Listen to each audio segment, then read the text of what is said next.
જામનગર શહેરના નાગરિકો માટે સારા સમાચાર છે। અત્યાર સુધી મહાનગરપાલિકાએ જે એકાંતરા પાણી વિતરણ કરતી હતી તે હવે બંધ થશે।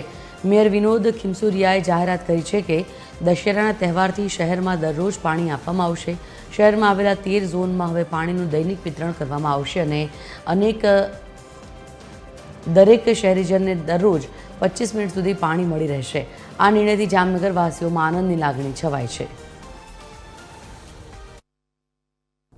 સરકારશ્રીના આદેશ અને બધા મહાનગરપાલિકામાં લગભગ મહાનગરપાલિકામાં રોજિંદુ પાણી અને પ્રજાજનોના પણ કહેવાથી રોજિંદુ પાણી આપવા આજરોજ નિર્ણય કરવામાં આવેલો છે, જે પૈકી અમે લોકો